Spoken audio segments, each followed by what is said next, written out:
नमस्कार, हमारा नाम है अदिति। आपने देखना शुरू कर दिया है एकदम कड़क। आज हम जानेंगे दिन भर की खास खबरें।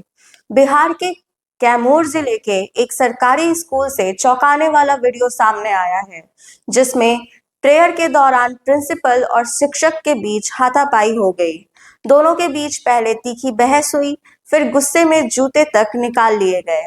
यह घटना स्कूल के बच्चों और स्टाफ के सामने हुई, जिससे शिक्षा व्यवस्था पर सवाल खड़े हो रहे हैं। खासकर जब 18 फरवरी को सीएम नीतीश कुमार का दौरा होने वाला है। प्रिंसिपल प्रभावती देवी का आरोप है कि शिक्षक पढ़ाने की बजाय सिर्फ हाजिरी लगाकर फोन पर व्यस्त रहते हैं। जब उन्हें टोकती हैं तो वे बदतमीजी पर उतर आते हैं। वहीं शिक्षक जसरुद्दीन का कहना है कि प्रिंसिपल खुद ही हमेशा अभद्र भाषा का इस्तेमाल करती है, जिससे मामला बढ़ गया। इस विवाद ने स्कूल के माहौल को गरमा दिया है और अब शिक्षा विभाग पर सवाल उठ रहे हैं। अब हम जानेंगे अगली खबर। महाराष्ट्र और दिल्ली में कांग्रेस की हार से राहुल गांधी पर दबाव बढ़ा, लेकिन दिल्ली की हार ने उन्हें कुछ राहत भी दी। कांग्रेस खुद चुनाव हारी, लेकिन आम आदमी पार्टी की हार में उनकी अहम भूमिका रही। केजरीवाल ने कांग्रेस को नजरअंदाज किया, लेकिन नतीजों से साफ हुआ कि कांग्रेस के बिना उनकी राह मुश्किल थी। दिल्ली का ये संदेश बंगाल तक पहुंच चुका है। तृणमूल कांग्रेस के महासचिव अभिषेक बनर्जी ने संकेत दिया कि कांग्रेस के साथ गठबंधन पर बात हो सकती है। लोकसभा चुनाव से पहले ममता बनर्जी कांग्रेस को खास तवज्जो नहीं दे रही थी, लेकिन अब हालात बदल सकते हैं। बंगाल में कांग्रेस की स्थिति कमजोर है, लेकिन उसे अब भी करीब 5% वोट मिलते हैं। तृणमूल को डर है कि ये वोट नुकसानदेह साबित हो सकते हैं, जैसे दिल्ली में आम आदमी पार्टी के साथ हुआ। अब देखना होगा कि कांग्रेस और तृणमूल का भविष्य क्या मोड़ लेता है। अब हम जानेंगे अगली खबर। पवन सिंह की पत्नी ज्योति सिंह का जनता से मिलने का वीडियो सोशल मीडिया पर तेजी से वायरल हो रहा है। उन्होंने ये वीडियो अपने इंस्टाग्राम पर शेयर किया, जिस पर यूजर्स खूब कमेंट कर रहे हैं। कई लोग पूछ रहे हैं कि कौन कौन मानता है कि ज्योति भाभी विधायक बनेंगी। बता दें कि ज्योति सिंह ने बिहार विधानसभा चुनाव लड़ने का ऐलान किया है, जिससे उनकी राजनीति में एंट्री को लेकर चर्चा तेज हो गई है। अब जानते हैं अगली खबर। बिहार में घूसखोरी को लेकर नया विवाद छिड़ गया है। आम लोगों का आरोप है कि सरकारी दफ्तरों में रिश्वत दिए बिना कोई काम नहीं होता। इस पर अब नेताओं की प्रतिक्रिया भी सामने आ रही है। सत्ताधारी दल के विधायक राजेश कुमार और तिरहुत स्नातक एमएलसी बंशीधर ब्रजवासी ने घूस मांगने वालों को जूते से पीटने की सलाह दे दी। समस्तीपुर के विधायक राजेश कुमार ने अपने क्षेत्र में एक कार्यक्रम के दौरान कहा कि गरीबों को आवास योजना का लाभ देने के नाम पर घूस मांगी जा रही है, जो गलत है। उन्होंने जनता से कहा कि रिश्वतखोरों को जूते से मारे और उन्हें फोन करे, वे खुद वहां पहुंच जाएंगे। इस बयान पर राजनीति गर्मा गई है। राजद ने कहा कि अब सरकार के नेता भी मान रहे हैं कि बिहार में भारी भ्रष्टाचार हो रहा है। विपक्ष ने नीतीश सरकार पर घूसखोरी रोकने के नाकाम रहने का आरोप लगाया है।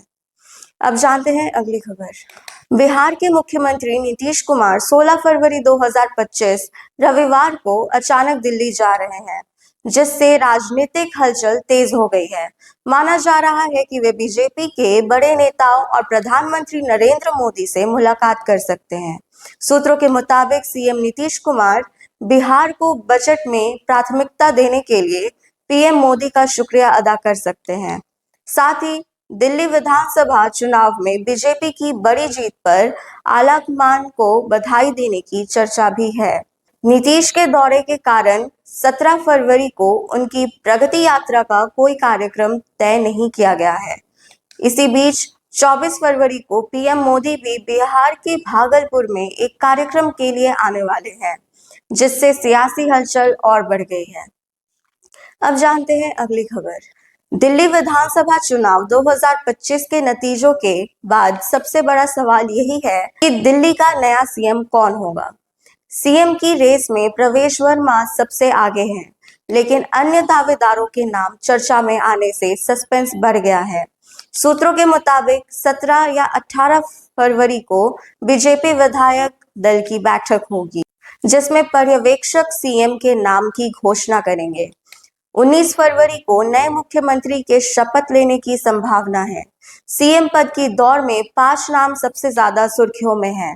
प्रवेश वर्मा, रेखा गुप्ता, विजेंद्र गुप्ता, वीरेंद्र सचदेवा और सतीश उपाध्याय। प्रवेश वर्मा को सबसे मजबूत दावेदार माना जा रहा है, क्योंकि उन्होंने केजरीवाल को हराया और हिंदुत्व राजनीति का बड़ा चेहरा माने जाते हैं। हालांकि रेखा गुप्ता, विजेंद्र गुप्ता और सतीश उपाध्याय भी मजबूत उम्मीदवार हैं।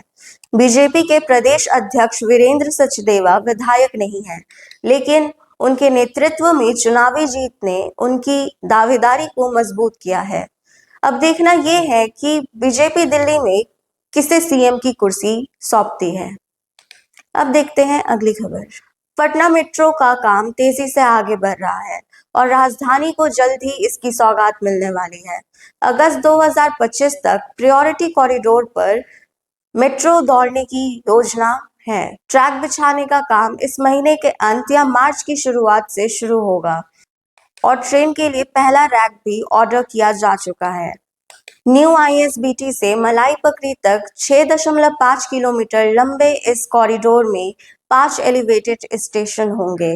पटरी पटना पहुंच चुकी है और स्टेशन निर्माण का काम तेजी से शुरू हो रहा है। 2 मुख्य कॉरिडोर हैं। ईस्ट वेस्ट कॉरिडोर दानापुर से खेमनीचक तक 8 एलिवेटेड और 6 अंडरग्राउंड स्टेशन। दूसरा है north south corridor Patna junction से पाटलिपुत्र बस टर्मिनल तक 7 अंडरग्राउंड और 5 एलिवेटेड स्टेशन। पटना मेट्रो का निर्माण पीएमआरसी और डीएमआरसी द्वारा किया जा रहा है। 76 एकड़ में बन रहा मेट्रो डिपो मार्च तक पूरा करने का लक्ष्य है। राजधानी में जल्द ही मेट्रो सेवा शुरू होने से यातायात में बड़ा बदलाव आने की उम्मीद है। अब जानते हैं अगली खबर। रिजर्व बैंक ऑफ इंडिया ने मुंबई स्थित न्यू इंडिया कोऑपरेटिव बैंक पर बड़ा एक्शन लेते हुए 6 महीने के लिए बैन लगा दिया है। अब ग्राहक बैंक से पैसे निकाल या किसी तरह का लेन देन नहीं कर सकेंगे। बैंक में भारी अनियमितताओं के चलते आरबीआई ने यह प्रतिबंध लगाया है। पहले भी कई बैंकों पर इसी तरह की कार्रवाई हो चुकी है, जैसे पीएमसी बैंक, यस बैंक और श्रीपुर मर्चेंट्स कोऑपरेटिव बैंक। अगर बैंक का लाइसेंस रद्द होता है या बैंक डूब जाता है तो ग्राहकों को अधिकतम 5 लाख रुपए तक की राशि deposit insurance and credit guarantee corporation के तहत मिलेगी। इस फैसले के बाद बैंक की शाखाओं के बाहर ग्राहकों की भीड़ जुट गई है, जिन्हें अपनी जमा पूंजी डूबने का डर सता रहा है। अब जानते हैं अगली खबर। यूट्यूबर रणवीर इलाहाबादिया का इंडियाज गॉट टैलेंट शो पर दिया गया विवादित बयान अब उनके लिए मुसीबत बन गया है। कॉमेडियन समय रैना के रोस्ट शो में रणवीर ने एक प्रतियोगी से बेहद भद्दा सवाल पूछा, जिससे सोशल मीडिया पर बवाल मच गया। रणवीर ने प्रतियोगी से ऐसा सवाल किया जिसे लोग अश्लील और आपत्तिजनक मान रहे हैं। इसके बाद समय रैना, अपूर्वा मखीजा, आशीष चंचलानी समेत कई बड़े यूट्यूबर्स और सेलिब्रिटीज ने उनकी आलोचना की।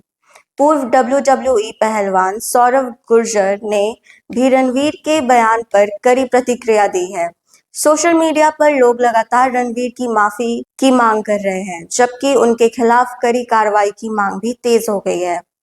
अब जानते हैं अगली खबर। इंस्टाग्राम जल्द ही एक नया फीचर लाने की तैयारी में है, जिससे यूजर्स किसी कमेंट को फ्लैग कर सकेंगे जिसे वे पसंद नहीं करते। खास बात यह है कि कमेंट करने वाले को इसकी जानकारी नहीं होगी।